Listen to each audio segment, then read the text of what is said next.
할렐루야. 그럼 이 시간에 오늘의 본문을 함께 살펴보겠습니다. 본문은요, 창세기 24장 32절에서 41절까지 말씀이 되겠습니다. 창세기 24장 32절에서 41절입니다. 그러면요, 저희가요, 다 함께 한 목소리로 한번 봉독하도록 하겠습니다. 그 사람이 그 집으로 들어가매 라반이 낙타의 짐을 부리고 집과 사료를 낙타에게 주고 그 사람의 발과 그의 동행자들의 발 씻을 물을 주고 그 앞에 음식을 베푸니 그 사람이 이르되 내가 내 일을 진술하기 전에는 먹지 아니하겠나이다. 라반이 이르되 말하소서. 그가 이르되 나는 아브라함의 종이니이다. 야훼께서 나의 주인에게 크게 복을 주시어 창성하게 하시되 소와 양과 은금과 종들과 낙타와 나귀를 그에게 주셨고 나의 주인의 아내 사라가 노년에 나의 주인에게 아들을 낳으매 주인이 그의 모든 소유를 그 아들에게 주었나이다. 나의 주인이 나에게 맹세하게 하여 이르되 너는 내 아들을 위하여 내가 사는 땅 가나안 족속의 딸들 중에서 아내를 택하지 말고 내 아버지의 집 내 족속에게로 가서 내 아들을 위하여 아내를 택하라 하시기로 내가 내 주인에게 여쭈되 혹 여자가 나를 따르지 아니하면 어찌하리이까한즉 주인이 내게 이르되 내가 섬기는 야훼께서 그의 사자를 너와 함께 보내어 내게 평탄한 길을 주시리니 너는 내 족속 중 내 아버지 집에서 내 아들을 위하여 아내를 택할 것이니라. 내가 내 족속에게 이를 때에는 내가 내 맹세와 상관이 없으리라. 만일 그들이 내게 주지 아니할지라도 내가 내 맹세와 상관이 없으리라 하시기로. 아멘. 지난 2월 20일 수요일 저녁에는요, 우리 모두가 창세기 24장 28절에서 31절로 말씀 강의 귀한 은혜를 함께 나누게 되었었습니다. 아브라함의 종 엘리에셀은요, 그의 주인의 아들 이삭과 결혼할 여인 곧 리브가의 집에 들어가서 자신이 왜 이 자리까지 오게 되었는지를 이야기하게 되었습니다. 그런데요, 이러한 때 어려움을 만나게 됩니다. 곧 리브가의 오빠 라반이 등장하게 되는데 그는요, 그의 눈에 보이는 보물들 곧 엘리에셀이 가져온 보물들을 보면서 인간적이며 이기적인 그의 탐욕과 욕심을 앞세워 아브라함의 종을 맞이했던 것입니다. 바로 자신의 두 눈으로 볼 때 보석들과 낙타로 나타나는 물질적인 축복 때문에 엘리에셀을 맞이했다라는 겁니다. 그럼 오늘 이 시간에는 지난번 말씀을 연결해서 말씀 강의를 시작하도록 할 텐데요. 그럼 이 시간 다 함께요, 본문 가운데 32절과 33절을 저희가 한 목소리로 한번 읽어보도록 하겠습니다. 그 사람이 그 집으로 들어가매 라반이 낙타의 짐을 부리고 집과 사료를 낙타에게 주고 그 사람의 발과 그의 동행자들의 발 씻을 물을 주고 그 앞에 음식을 베푸니 그 사람이 이르되 내가 내 일을 진술하기 전에는 먹지 아니하겠나이다. 라반이 이르되 말하소서. 나이가 든 아브라함의 종 엘리에셀과 함께 여행길을 떠난 종들이 더 있었습니다. 여기서 라반은 종들조차도 자기 집에 찾아온 남자 곧 손님으로 정성스럽게 대접을 했던 것입니다. 먼저 이것을 우리가 알기 위해서는 이 당시의 풍습을 알아야 되는데, 이 지역의 풍습은요, 손님이 자기의 집을 방문했을 때는 여행으로 더러워진 발을 씻을 수 있도록 먼저 발 닦을 물을 제공해 주었다는 겁니다. 그리고 마실 것과 먹을 것을 제공해 주는 것입니다. 그래서 일반적으로 주인과 손님은요, 음식을 함께 먹으면서 이야기를 나누거나 아니면 식사를 다 끝낸 후에 이야기를 나누는 것이 보통인데, 오늘 본문을 보시게 되면 아브라함의 종 엘리에셀은 오랜 여행 끝에 지칠 대로 지쳤으면서도 자신의 피로를 풀 수 있는 식사 시간을 갖기 전 자신이 왜 이 자리까지 이 긴 여행을 하게 되었는지 그 여행 목적을 분명하게 말을 했다라는 겁니다. 이것은 곧 자신이 아브라함의 명령을 받고 보냄을 받은 종이라는 것입니다. 그리고 이것은 자신의 주인 아브라함 앞에서 하나님의 이름으로 맹세를 한 환도뼈 언약을 잊지 않은 그가 자신의 몸을 돌보지 않고 맡은 바 사명을 다하려 한 아름다운 모습을 보이고 있다는 겁니다. 오늘날 죄악으로 가득한 이 세상 가운데에서 우리가 그리스도인으로서 살아가는 것이 쉽지 않습니다. 하지만 우리들은 하나님의 은혜로 주 예수 그리스도를 사랑하고 믿게 되었고, 그래서 이 믿음을 가지고 세상 가운데에서 주님의 이름을 전하고 나누는 귀한 사명을 받은 그리스도인들입니다. 분명 우리들 각자 자신이 생각하고 꿈꾸는 비전과 계획이 있을 것입니다. 그러나 우리의 생각, 우리의 비전, 그리고 우리의 계획이 정말 하나님 말씀으로부터 시작한 것인지 우리들은 항상 늘 꼼꼼하게 살펴보는 것이 중요하다는 겁니다. 비록 현실적으로 우리의 계획, 우리의 비전이 원하고 바라던 대로 되지 않았을 때에도 우리들은 이 세상을 살아가는 동안 끝까지 하나님의 말씀을 우리의 삶 가운데 비추어 살아갈 때 이 세상 가운데에서 우리 주님이 주신 그 사명을 우리는 놓치지 않고 기쁨으로 잘 마칠 수 있게 되는 것입니다. 그렇기 때문에 이 세상을 살아가는 동안 어떠한 생각을 가지고 있든지, 그리고 우리가 어떠한 비전과 계획을 가지고 있든지 오직 우리 주님의 말씀 안에서 올바로 세워지고 또한 말씀 가운데 담대히 나아갈 수 있도록 늘 우리 주님의 마음을 항상 주어진 시간마다 확인하며 살아가며 나아갈 수 있는 우리 주님이 진정으로 기뻐하는 그리스도인들이 다 되시기를 오늘 이 시간 우리 구주 예수 그리스도로 축복합니다. 그럼 이 시간은 저희가 본문으로 돌아 34절에서 36절을 한 목소리로 한번 읽어보도록 하겠습니다. 시작. 그가 이르되 나는 아브라함의 종이니이다.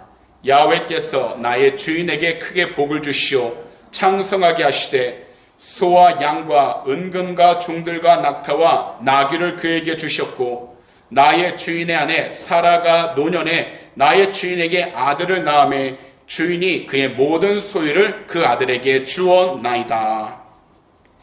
우리가 34절을 보시면 리브가의 오빠 라반과 마주한 종 엘리에셀은요 자신이 누구인지를 밝히고 있습니다.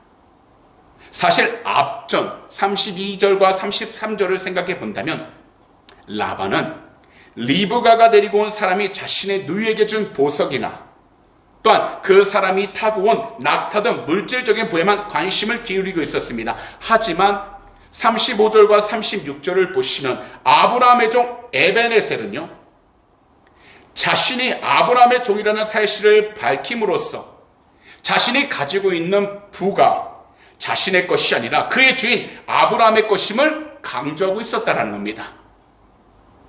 곧 라반이 지금 그의 두 눈으로 보고 있는 모든 물질적인 축복들이 야훼 하나님께서 아브라함 그의 주인에게 주시고 그것을 누리게 하셨다는 것을 강조하고 있다는 것입니다. 그러나 이것은 단지 리브가를 이삭에게 시집 보내도 좋을 만큼 아브라함의 재력과 기반이 튼튼한만을 강조한 것이 아니라 바로 야훼 하나님께서 아브라함과 함께 하시느나 아브라함은 절대로 이 세상 가운데에서 패배자의 삶을 살게 되지 않는다라는 것을 강조하고 있다는 겁니다.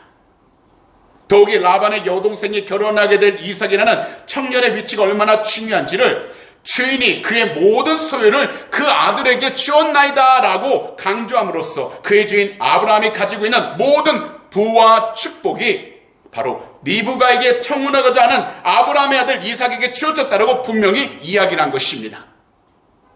즉 이삭이라는 청년은요 하나님께서 약속하신 자녀로서 아브라함의 혈통과 기업을 이어받을 유일한 상속자라는 것을 강조한 것입니다. 사실 이 세상 가운데에서 인간을 가장 불안하게 만드는 것 그리고 불행하게 만드는 것은요 다른 무엇도 아닌 죄 때문입니다.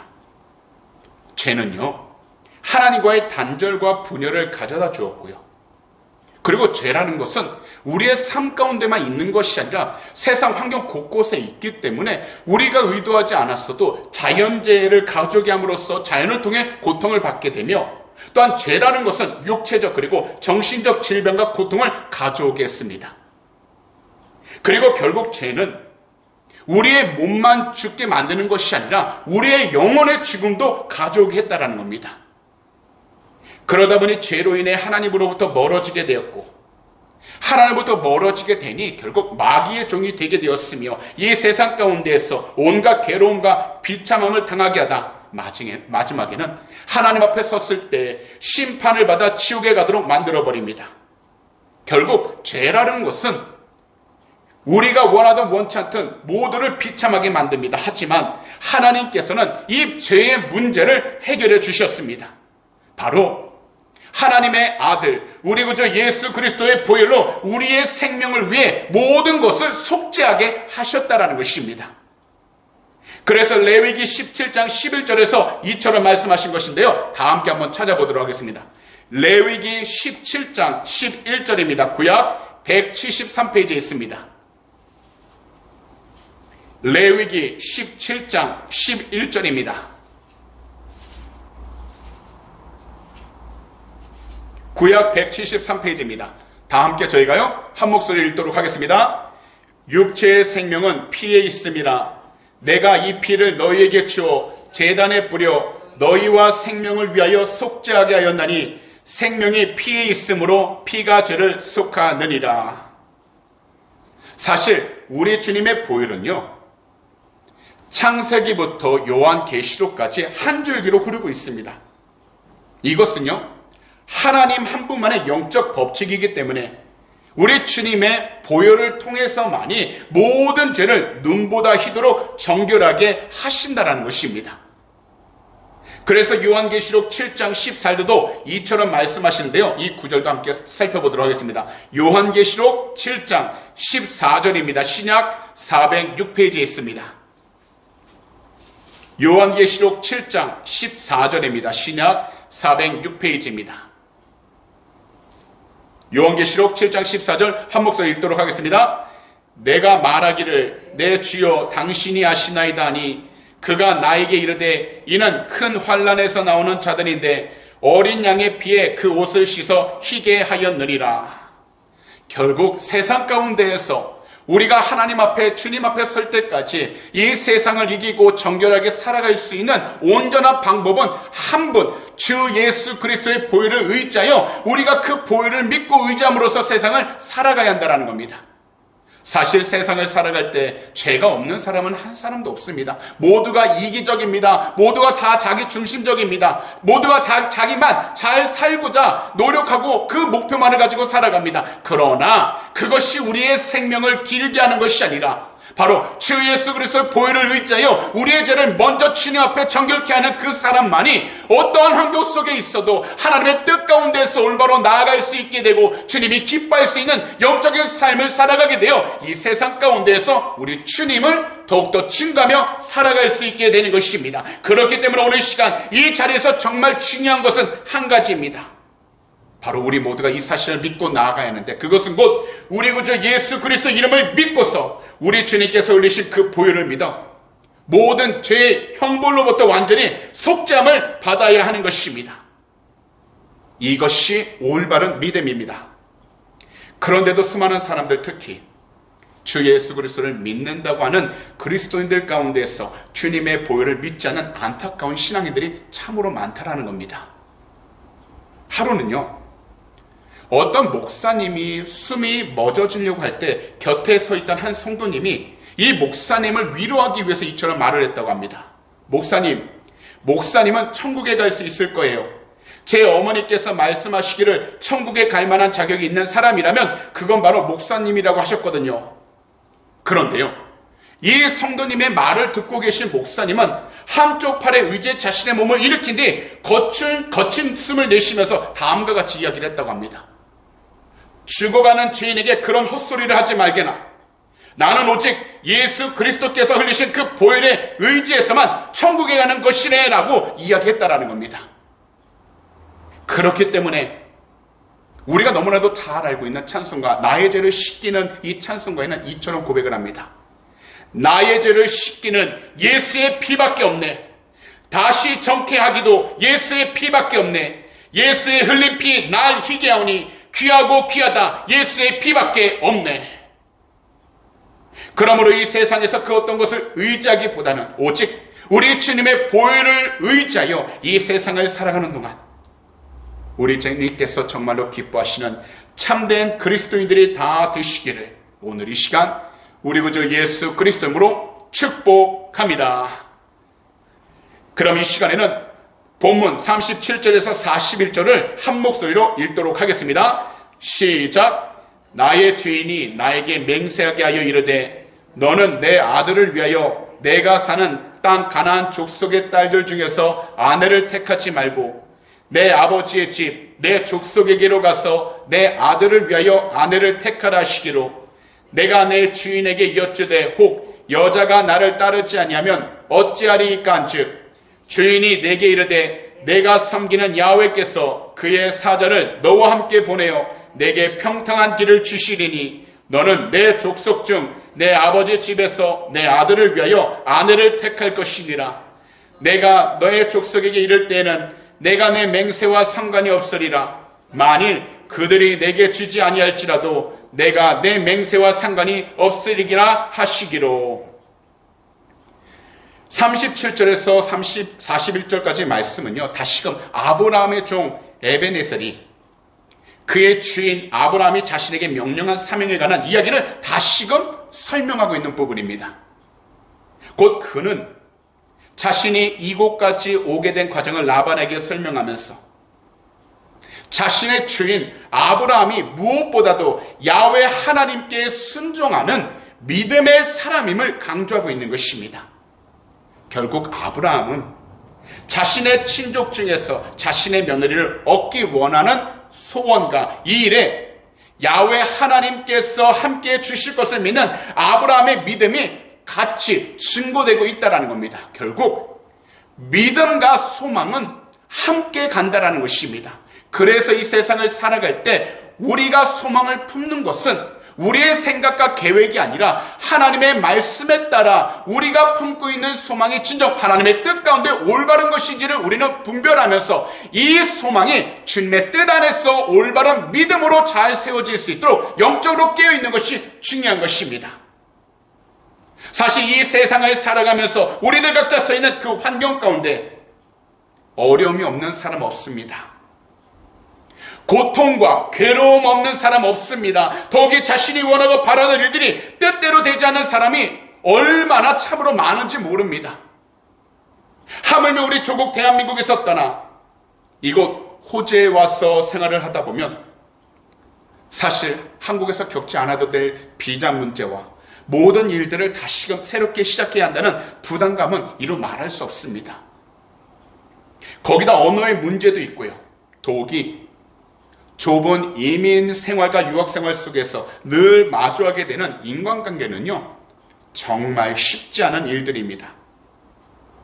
그러다가 결국 친했던 사람들과 만남이 오래 지속되기보다는 여러 가지 사정으로 인해 끊어지게 되는 경우가 참으로 많습니다. 하지만 우리가 정말 주 예수 그리스도를 믿는 그리스도인이라면 우리 모두는 언제나 우리 주님 안에서 크든지 작든지 우리 주님께서 주신 꿈과 소원을 품고 우리 주님의 뜻대로 살아가야 하는 것입니다. 그리고 언제나 우리와 함께 주신다는 그 믿음을 온전히 믿어야 하는 것입니다. 다시 말씀을 드리지만 우리 조국 대한민국에서 살건 이곳 호주에서 살건 모든 곳에 어려움이 있습니다. 보이진 않아도 각자 느끼는 괴로움들도 있습니다. 때때로 주변 환경을 바라보면서 절망하기도 합니다. 하지만 이 세상에서 우리와 항상 함께 하시겠다고 약속하신 우리 주님이 계십니다. 비록 현실적으로 우리의 두 눈으로는 직접 볼 수는 없고 우리의 두 귀로는 주님의 음성을 직접 들을 수 없으며 우리의 두 육신의 손으로 우리 주님을 직접 만질 수는 없지만 우리 주님은 언제나 말씀을 통해서 우리와 항상 함께 해주고 계시다라는 것입니다. 그리고 성령님을 통해서 우리를 고아처럼 가만 놔두시지 않으시고 언제나 가장 가까운 곳에서 가장 필요한 시기에 우리들에게 가장 필요한 것들을 응답해 주시고 채워주시면서 늘 함께 해주신다는 것을 경험하게 해주시는 것입니다. 사실 이 모든 것은 다 우리 주님이 생각하시는 시기와 때에 이루어 주시는 것입니다. 분명하게 말씀을 드리지만 우리의 생각, 우리의 계획, 그리고 우리의 뜻과는 절대로 비교할 수 없는 것이 바로 우리 주님의 생각입니다. 그리고 우리 주님의 계획입니다. 더욱이 우리 주님의 뜻이십니다. 그래서 우리들은 이 세상을 살아갈 때 항상 우리 주님 한 분만을 예배하는 참된 예배자가 되어서 어떠한 환경 속에서도 우리 주님이 기뻐하시는 올바른 믿음의 삶을 살아가도록 영적으로 늘 깨어 있어야 하는 것입니다. 또한 어떠한 시간 속에서도 우리 주님이 기뻐하시는 올바른 믿음의 삶을 살아가도록 영적으로 늘 깨어 있어야 하는 것입니다. 그리고 어떠한 만남 속에서도 우리 주님이 기뻐하시는 올바른 믿음의 삶을 살아가도록 영적으로 늘 깨어 있어야 하는 것입니다. 우리 주님이 기뻐하시는 올바른 믿음의 삶을 살아가도록 우리 한 사람 한 사람이 주 예수 그리스도의 이름으로 간절히 부르짖어 성령의 충만함으로 늘 깨어 있을 때 우리들은 이 세상 가운데에서 절대로 방황하지 않게 되는 겁니다. 더욱이요, 이 세상 가운데에서 잘못된 길로 나아가지도 않게 되는 것입니다. 그러므로 어떤 시간 속에 있을지라도 늘 우리 주님과 함께 살아갈 수 있는 온전하고 참된 비전과 목표를 가지고서 주님의 뜻이 우리의 삶 가운데 이루어질 수 있도록 간절히 부르짖으시되 우리의 힘만으로는 이 세상을 살아갈 수 없으니 주 예수 그리스도로 성령의 충만함을 간절히 부르짖으셔서 오직 주님의 도우심 안에서 주님과 함께 우리에게 주어진 시간마다 늘 살아갈 수 있도록 영적으로 깨어있는 참으로 올바르고 복된 그리스도인들이 다 되시기를 오늘 이 시간 우리 구주 예수 그리스도로 축복합니다. 그래서